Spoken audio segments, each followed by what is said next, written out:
I would like to call Independence School District 721 to order. To know, please note that all board members are present. Please stand for the Pledge of Allegiance. Pledge allegiance to the flag of the United States of America and to the republic for which it stands, one nation, under God, indivisible, with liberty and justice for all. I am trying to get in here and I can't get in. All right. We have, okay, I just saw her. Where'd she go? Back row. Oh. Nicole. Oh, she's way back there. I have Spotlight on Success, Nicole Adams, high school principal. And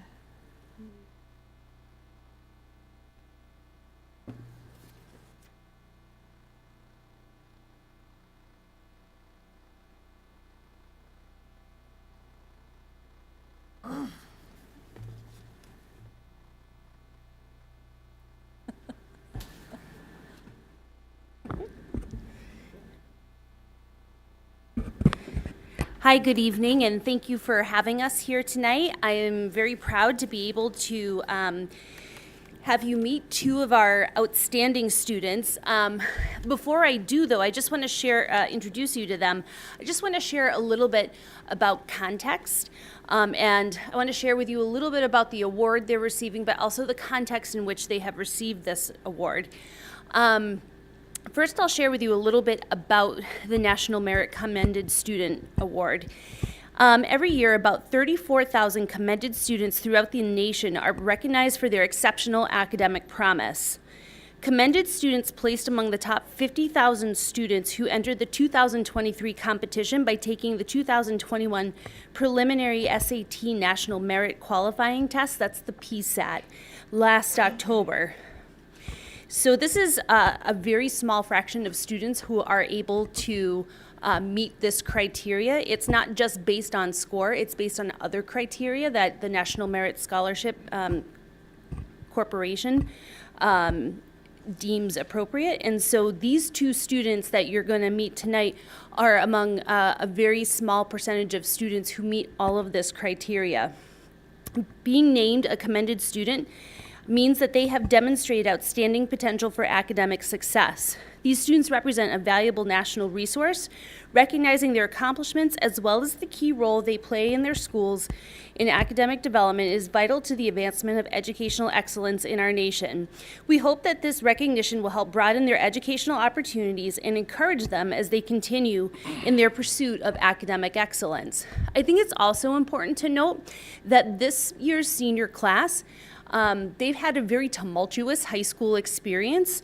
Their ninth grade year, school suddenly went into distance learning in March and remained in a state of distance learning for the remainder of the year. Their sophomore year, they experienced hybrid learning, distance learning, hybrid again, I think, and then finally, we all came back together, but they still had very limited opportunities for co-curricular activities. The following year, we were still working through required quarantines, and students missed a tremendous amount of school. And so they have not had a typical high school experience. They've had a tremendous number of challenges. And so you're going to meet two students who have really exceeded all expectations despite all of these challenges.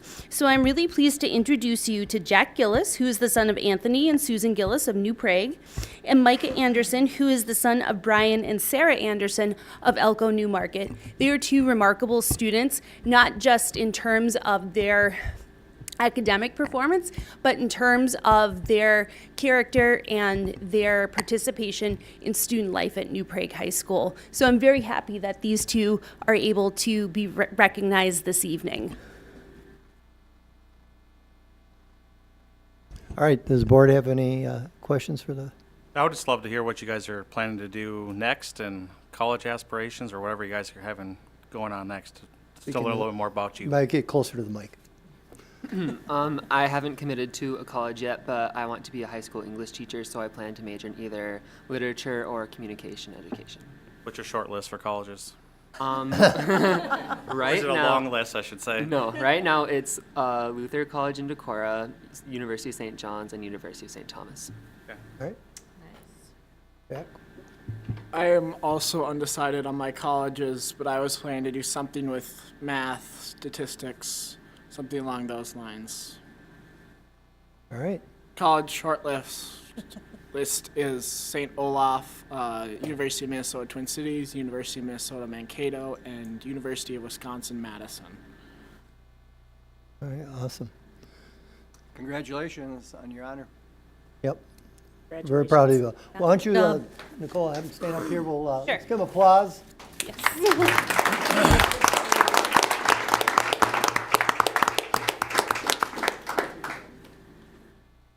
And then, forgot. There's a gift for coming tonight, too.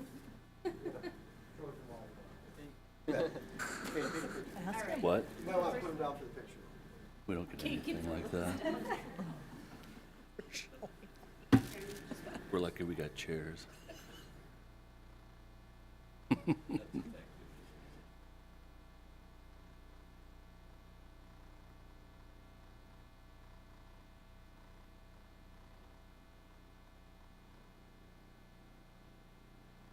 Yes.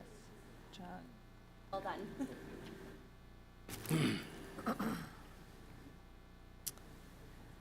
Thank you so very much.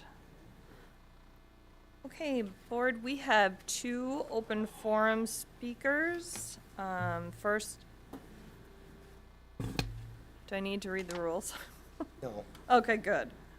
We've all been through it, so Dan Call is speaking on topic is equity, diversity, inclusion.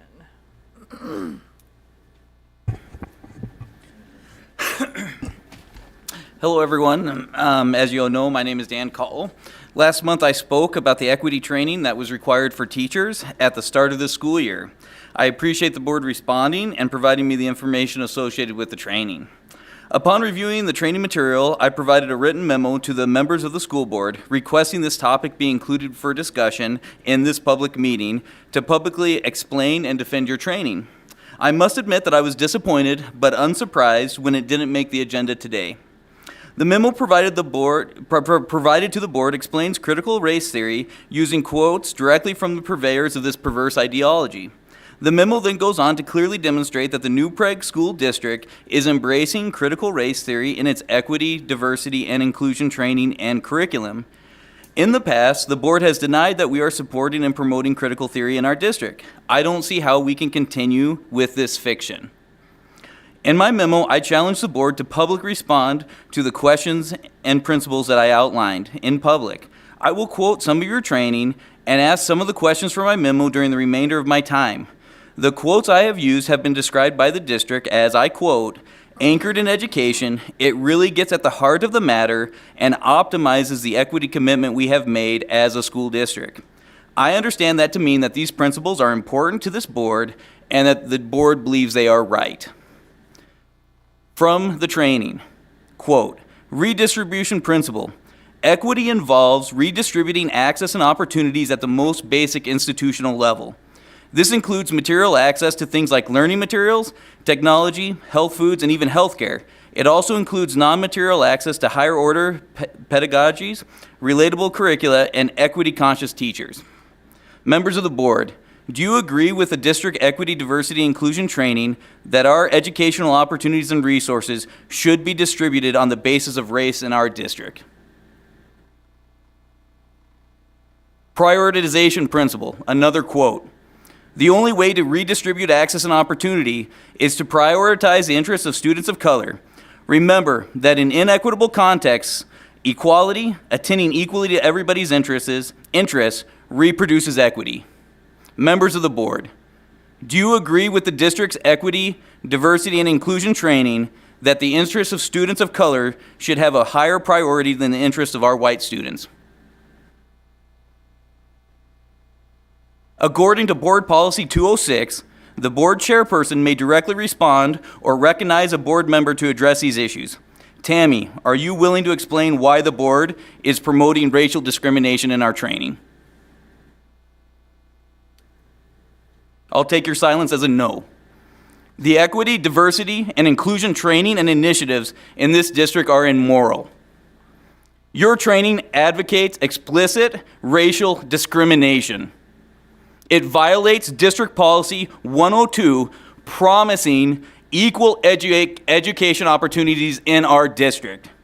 Your mission as educators should be to help each child in our district, regardless of their race, to reach their maximum potential. I implore you to correct, course, and forcefully reject racial discrimination in this district. Just because every other district does it does not mean we have to follow.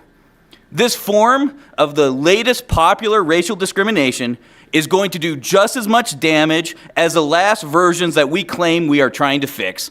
Thank you for your time.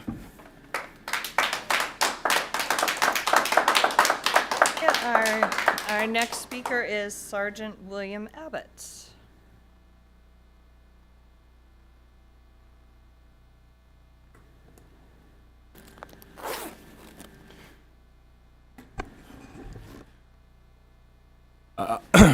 Thank you. I appreciate the time. I'm here for a little bit of a different reason. Dan, that was very well said. It was brought to my attention just, well, let me back up a little bit. I spoke last August. I was the Marine that came in uniform when it came to masking and all the other stuff that's going on or was going on at the time. And it came to my attention that on October 7th was homecoming. That was a Friday. It was our homecoming game. Last game, home game, as far as it said or whatever. I wasn't following the schedule too much, but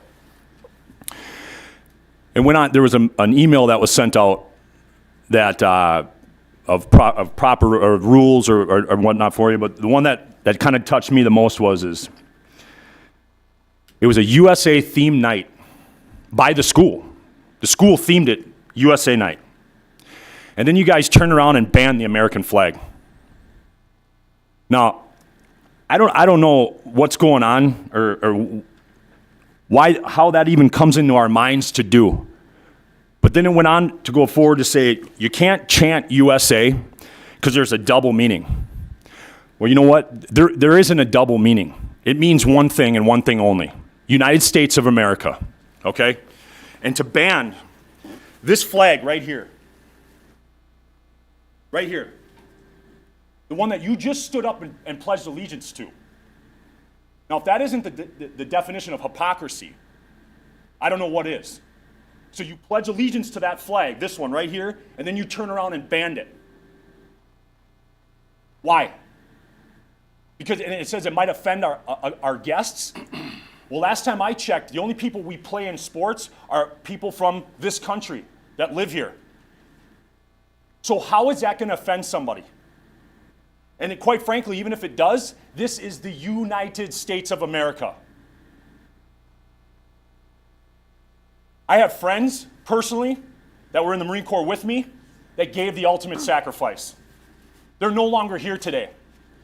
So policies like 505 and 505A that you voted for, you have the right, I guess, not the right, the freedoms to do so. You have no idea the sacrifices that guys like I made, women made, and other men made. I'm actively now seeking another school for my kids. We ought to be ashamed of ourselves. How you can look in the mirror and ban this right here. How do you do that? Superintendent, how do you do that? And yet we just sit in silence because nobody's got a backbone enough to get up and answer something. And you wonder why we're angry. Now, the last time I came up here, I was much more civil. I asked to work together.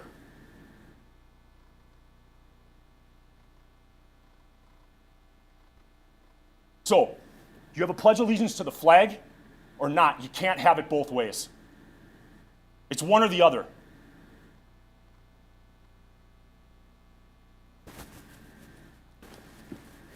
Thank you for your time.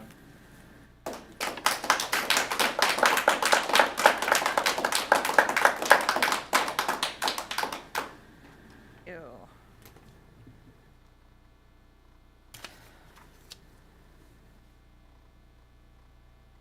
Do you have any other ones? That's all I have. Okay. So I will ask for a motion to approve our agenda. So moved. Second. All those in favor? Aye. Opposed? Passes 7-0. A motion for consent agenda? So move. Second. All those in favor? Aye. Aye. Passes 7-0. Policy committee. Just updates, MSBA and administration updates. Normal. Southwest Metro? Southwest Metro update? Sorry, Southwest Metro had their meeting last Tuesday.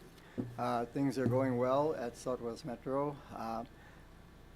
Our district, our immediate district, is no different than other districts as far as having a difficult time of securing good personnel for open positions.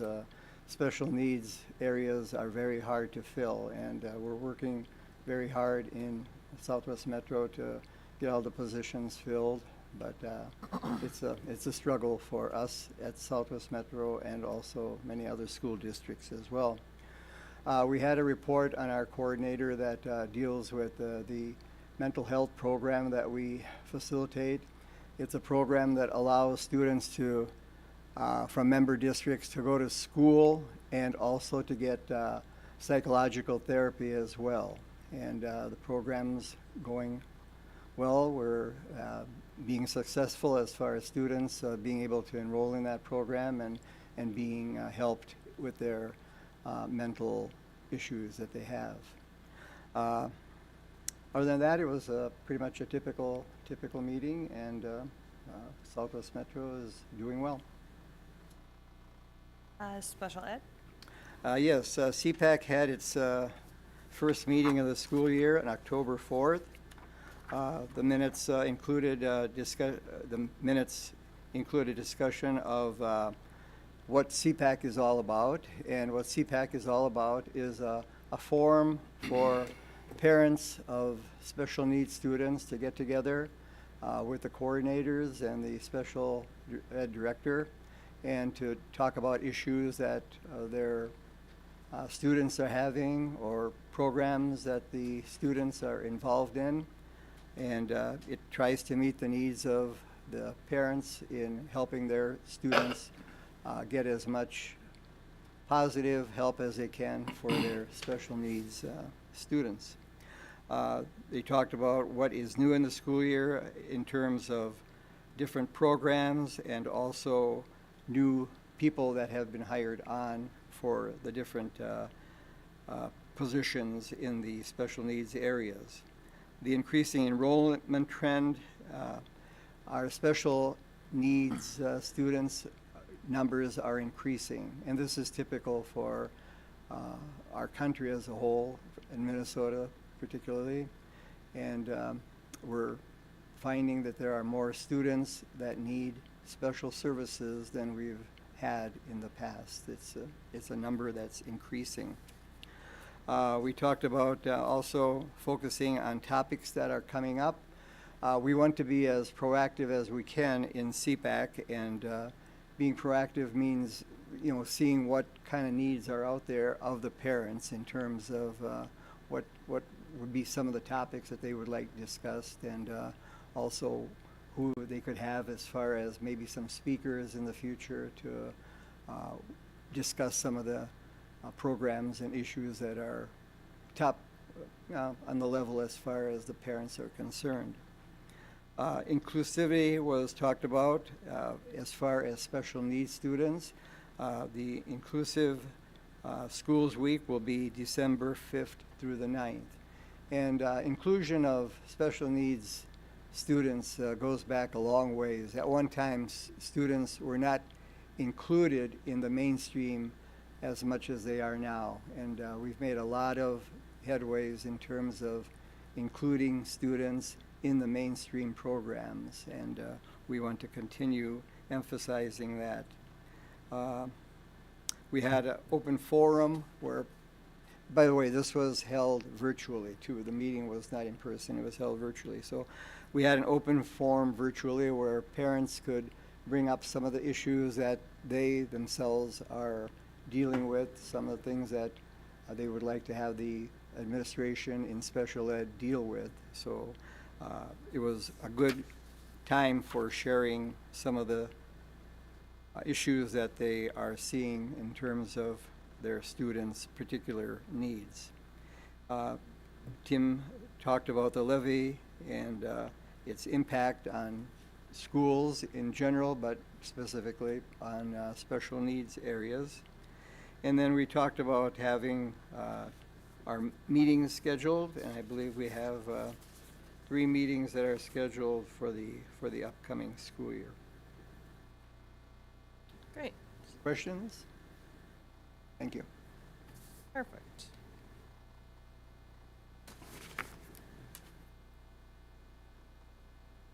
Community education. No meeting. Is a German club meeting. Wellness. No meeting. Early childhood. Yes, I attended the Early Childhood Parent Advisory earlier this month. The United States flags that were donated by the American Legion have been placed in all the preschool classrooms. And an early learning needs assessment survey has been sent out to all families with children ages birth through 3 to complete, and this information will be used in planning next year's programming. And some of the members of the Early Learning Parent Advisory helped with money counting and ordering for the Droolen Moose fundraiser. This is the only optional fundraiser the program participates in. And the ECFE classes and special events for the winter and spring have been finalized. Thank you.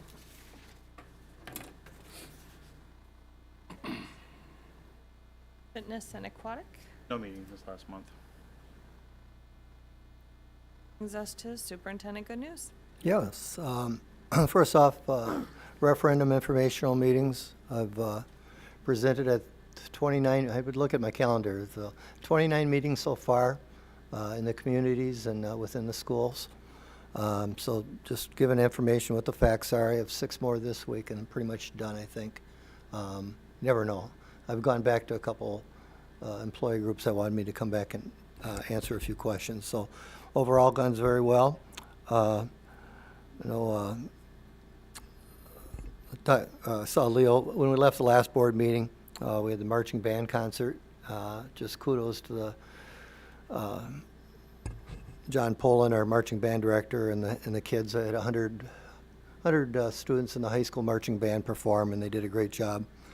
Some other things, girls swimming and diving programs. Ever since we got the fitness and aquatic center, it's amazing. But they qualified, won the section, and participated in the state true team meet this week and finished 9th. So that was really neat.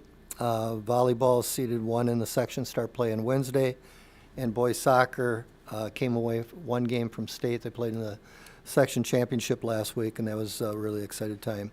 The last thing, I just want to welcome John Mueller, the new managing editor of the New Prague Times. Congratulate him and welcome him to our school district. That's all I got.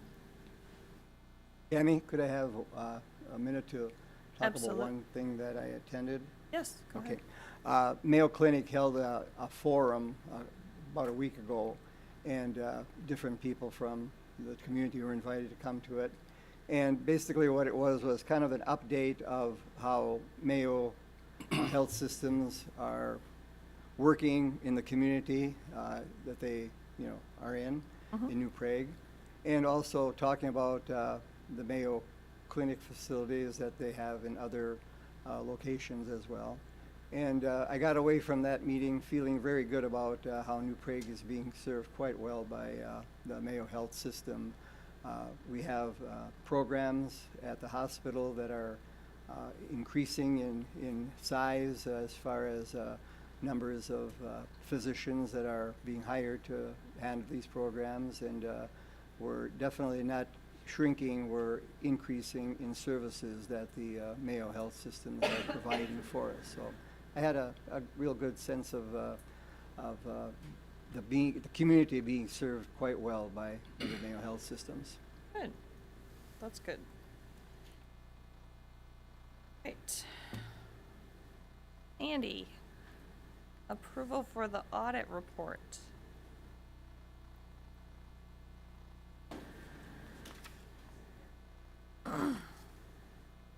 I just want to introduce to you Nancy Schulzenberg from Bergen KDV. I think the last time you gave this, you were remote, and we had some technology issues, if I remember right. And I don't know if you've ever been here in person or not, but it's been a while. First year that Yeah. we were working with Yeah. you?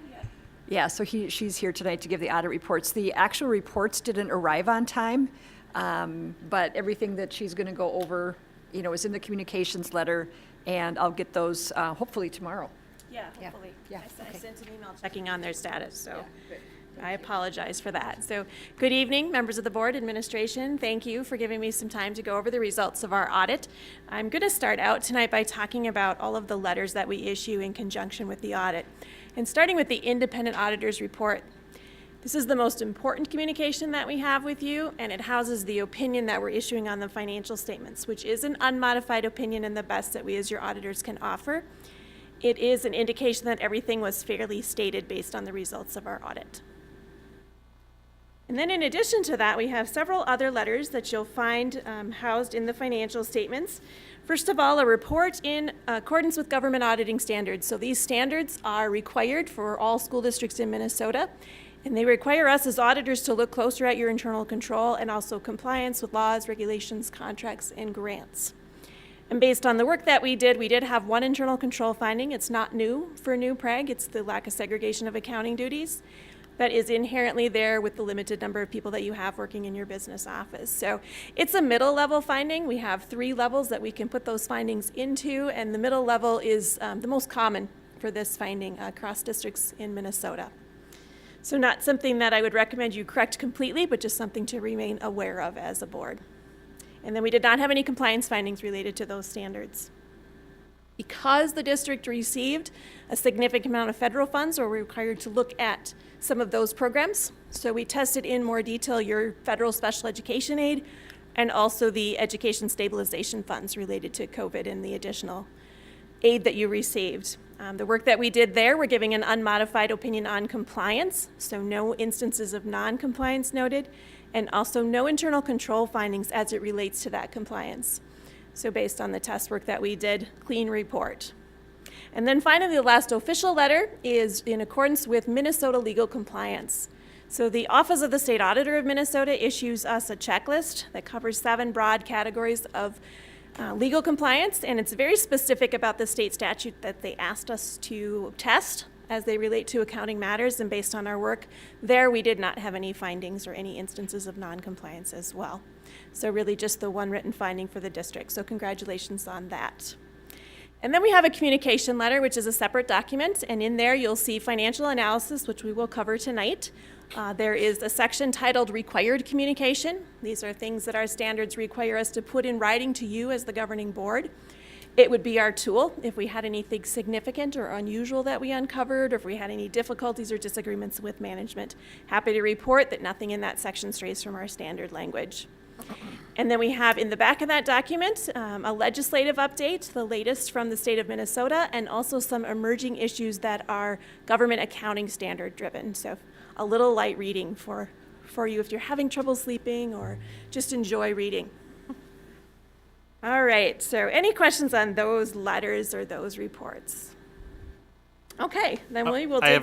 guess I have a Yes. question. Just Yes. is there anything that we can do from a district to be more efficient, or are we getting the data, timely and things like that? Just want to overall the feeling of your work that you're doing with us. Anything there that we Yeah, can the do business better? office here at New Prague is very well prepared for the audit, and I believe they've segregated duties as much as possible for this size district. So I wouldn't have anything that you would all need to be concerned about as far as efficiencies or effectiveness in the business office. Okay, it's good to hear. Yes. Anything else? All right, then we'll move into the financial information. So starting with discussion about general education aid. This is your largest funding source, so it's important to understand the components of the calculation of the aid. So what you see on this slide is a chart that gives you the basic formula allowance. This is the per student number that you receive. And you can see if you look at 2022, you got a 2.5% increase, actually 2.45, but we've rounded it up to 2.5. Which is a little bit higher than what you're used to at 2%, and you would be getting 2% for 2023. And the other part of that calculation is going to be your student counts. So we have several charts to take a look at that information. Oh, excuse me. Starting with the residents and then also ADM served. So the chart here takes a look at your residents by grade level, and these are the students that live within the boundaries of your district that attend a public or charter school. So these aren't non-public and aren't homeschool kids. So you'll see you did have a bit of a drop in 2021, which is the trend that we're seeing across the state with COVID and all of the hybrid and distance learning and all of that. There were a lot of choices made by parents. So we've seen an overall drop in the residents. You did have a bit of a rebound in 2022, so your residents were up about 13 or 0.4%. So not a lot, but a little bit of an increase. And when we look at the very bottom line there, that is titled total adjusted ADM. That factors in your open enrollment. So on these unweighted numbers, that increased about 56 or 1.4% because you have positive gains from open enrollment. Same information in a graphical format, and you can see that each year that total adjusted ADM number has been higher than your residents. So you've been historically experiencing those open enrollment gains. These are the weighting factors that are applied to those students. Everybody's at a 1.0 with the exception of secondary at 1.2.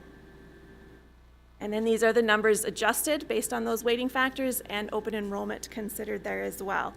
So when we look at the overall bottom line for 2022, that's up about 58, which is a little bit more than the unadjusted or the unweighted numbers, which is about 1.3%. And I think it's interesting to note here that your residents did increase just a bit like we discussed, but that open enrollment gain increased substantially from 372 of a net gain last year to 417 this year. And that was the highest that you've experienced in the 5 years that we were looking at here. And one more chart on those students takes a look at those weighted numbers and breaks them out between your residents and your non-residents that you are serving within the building. So about 17% of the total population is non-resident for 2022, which is pretty consistent if you look overall. So that's a nice trend to see. Moving then to some actual dollars, starting with general fund sources of revenue. Overall, up about 1.4 million or 3.1%. And all of the categories increasing. So when we look at local property taxes, those were up related to an increase in the levy for the general fund. The state revenues, which is driven substantially by that general education aid, up about $750,000 related to the increase in the students and the increase in that formula allowance. And then other revenues, that houses the federal sources and also the other local sources. So a nice rebound there. Increased COVID grants from the federal government and also increased fees and activities. More typical levels in 2022 than you saw in 2021. This pie chart takes a look at those revenues and highlights the fact that state sources are by far your largest source, making up 80% of the total revenues for the district in the general fund. And one last look at your revenues on a per student basis and then comparing New Prague with similar sized districts and also overall statewide average. So if we look at 22, you can see you did have about a 1.8% increase. That's smaller than the overall revenue increase because of the increase in your students. And if you look back to 2021, you can see for that year and historically, you are both below average districts and also the statewide numbers. And it really comes across all categories. The property taxes, that's a local decision in some sense. And then the other categories, state aid and federal aid, driven really by the demographics of the students that you serve. Switching gears then to expenditures, we have a pie chart here that looks at each function as a percentage of the whole. And if we add up those instructional categories, the direct instruction of students, that's about 68%. And if we look back to 2021 where we have averages to compare, 64 to 65 is the statewide average for that percentage. So you are above that in the direct instruction categories. When we look at expenditures year over year, they were up about 5% or 2.4 million. A lot of that had to do with the financed purchase that we'll look at in a couple of slides that will highlight it better. And then also just salaries and benefits, since that's your largest expenditure, you'd expect that that would drive those expenditures up each year. The next chart takes a look at budget to actual for the general fund. So if we look at the very bottom line, you can see you had anticipated about a $2.2 million spending deficit in 2022 based on your final budget. You did outperform that budget and deficit spend by 1.3 or almost 1.4 million. If we follow that variance column on the far right up to the top and look at total revenues, you can see that those were over budget about $629,000. That's a 1.3% variance, so very close to actuals. And the biggest variance comes in that other local and county revenues with conservative budgeting for some of those things that, it's unsure, especially the fees and activities, all of that. Was it going to come back as much as it did? So fortunately it did, and you were able to exceed the budget in that area. And then if we follow that down and look at total expenditures, which is about 4 numbers from the bottom, you can see those were over budget by 1.1 million. Again, a very small percentage at 2.2%. And the biggest driver to that variance is in your elementary and secondary regular instruction, and that's, again, that finance purchase. That's like a capital lease or a purchase of equipment over time, and the offset to that is the other financing source that you see. So as a fund balance, it's a zero effect, but it does show as an over budget in the regular instruction. So if we took that out, you'd be almost spot on with expenditures. And then similar to the revenues, we do have expenditures per student, and we've listed this by fund. So you can see for 2022, with that 5% increase in expenditures, you did have an increase in the per student number as well. And if we key into the general fund and follow that back to 2021, you can see here, your revenues are less, so your expenditures are going to be less. So you'll see that both on the districts of a similar size and the overall statewide average.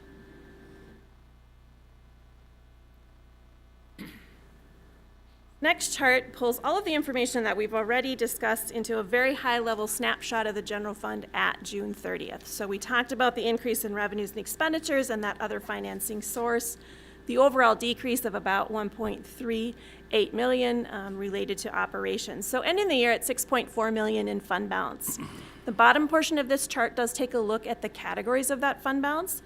So you have several amounts that are restricted/reserved. Those are all state mandated, outlined by specific revenue streams that are to be spent in a certain way. So the residuals there represent about 1.1 million of your total fund balance. You do have a commitment for separation retirement benefits of 78,000, leaving you with that unassigned number, second from the bottom there, of just under 5.2 million, which represents about 10.2% of your expenditures based on 2022 levels. It did decrease just over $1 million, almost $1.2 million for the year, but again, does end at that 10.2. And your fund balance policy outlines a minimum of 8, so you are in compliance with that at the end of the year. And then one more look at that fund balance, and what we have here is a chart that shows you unrestricted fund balance as a percentage of unrestricted expenditures. And the state of Minnesota calculates this for us, so they've subtracted out all of those restricted funding streams and compared that to the unrestricted fund balance, which includes the committed and the unassigned number. So that number has been decreasing for New Prague, which is on the left with the green bar. You were at 22.7 and above statewide averages in 2018, down to 11.8 in 2022.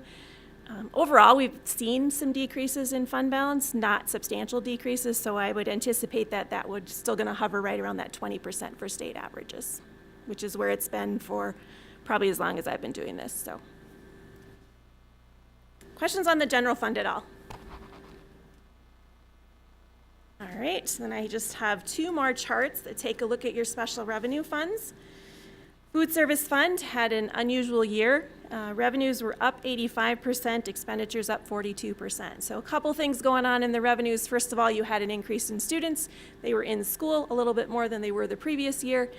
But the biggest driver is the reimbursement, the full free breakfast and lunch for all students in the district, and the level that the federal government reimbursed those meals drove up that revenue. Increase in expenditures related to increased food costs and salaries and benefits related to increased meals served. So overall, fund balance increased by $731,000 and ended at 1.2. So healthy balance there. Then finally, the community service fund. So the activity in this fund, different than the previous year as well, rebounding with the aquatic center being open more in 2022, and also activities resuming to a more typical level. So again, increases in both revenues and expenditures. You did still have excess expenditures for the year and for the third year in a row, but you still have a positive fund balance of about $54,000 at the end of the year. The bottom portion of this chart does break out the categories, and you can see that community education is the driver of the deficit there. So $347,000, which is pretty similar to where it was last year. So it didn't lose a lot more in 2022. And then the other programs operating in a positive and covering fees related to them. That is what I have. Any questions, comments, anything you'd like to look at closer?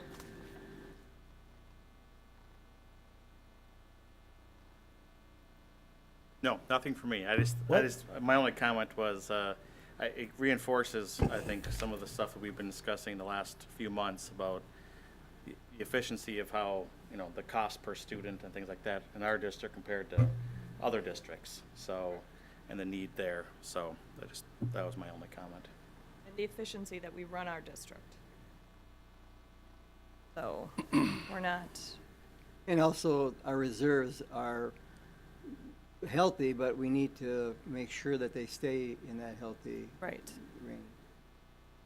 Yeah, keep an eye on it because it's getting close to that, Right. that Wow. minimum. And that's why the referendum is so important for us. It's trending, what'd you say, it's at 10.2. Our board goal is 8%, and Sandy's projecting to go at 6% or under by the end of this year.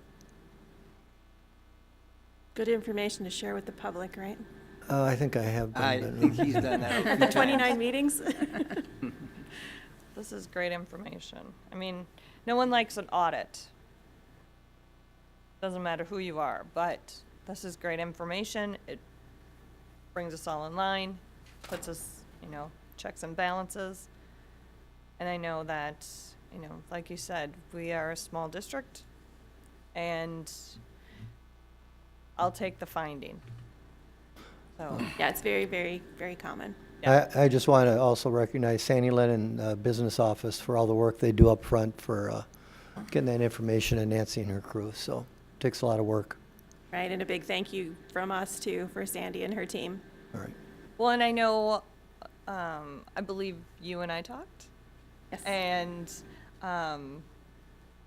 it's just nice because it's all laid out right away. You guys come in, we're prepared. We're not scrambling to find things. Right. So I know that our business office does a very good job of making sure that when it comes time for this, we're organized, we have the answers, we're not, making things up. Right, It's yeah. truthful, it's transparent, here it is. Yep, So- absolutely. So, appreciate it. Nice job, Sandy. Great. Any other comments or questions? Thank you. Yeah, thank you. We need approval of that, right? Yes. Yeah. I'll make a motion to approve the audit as presented. Second. Okay, all those in favor? Aye. Opposed? Passes 6-0 because now Leo's gone.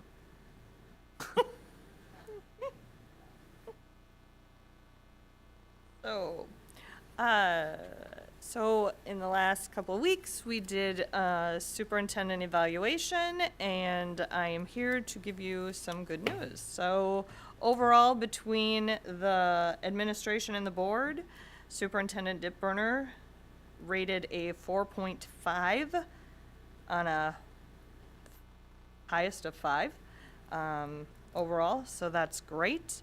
Some comments: outstanding representative for our school district, great liaison between the district and community.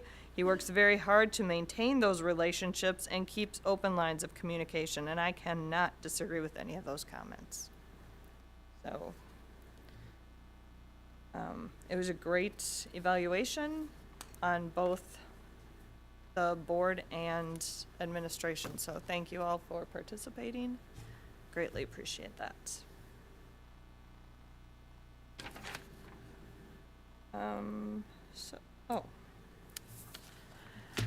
It's, yeah. Yeah, we're gonna keep them for a little bit. I don't think he heard. What? Oh, I'm not paying I attention. said, so we're keeping them? For another day. Then he Well, was sleeping. Okay, well, I don't know, because we're doing a date change. Oh, wait, it's not to the calendar, it's just to our board meeting. So, Oh, we do, did that last time. we talked about it, but we have to, Actually have to vote approve on it now. so due to the counties having Friday, November 11th off for Veterans Day, they need additional time to complete the election abstracts. So the board currently has a meeting on that second Monday. They're asking us to move it. So we will move it from the 14th to Wednesday, the 16th at 6 p.m. So can I get a motion and a second to move the November 14th school board meeting to November 16th? So moved. Second. All right. All those in favor? Aye. Opposed? Passes 6-0. All right. Motion to adjourn. So moved. Moved. Second. And all those in favor? Aye. Aye. We are adjourned.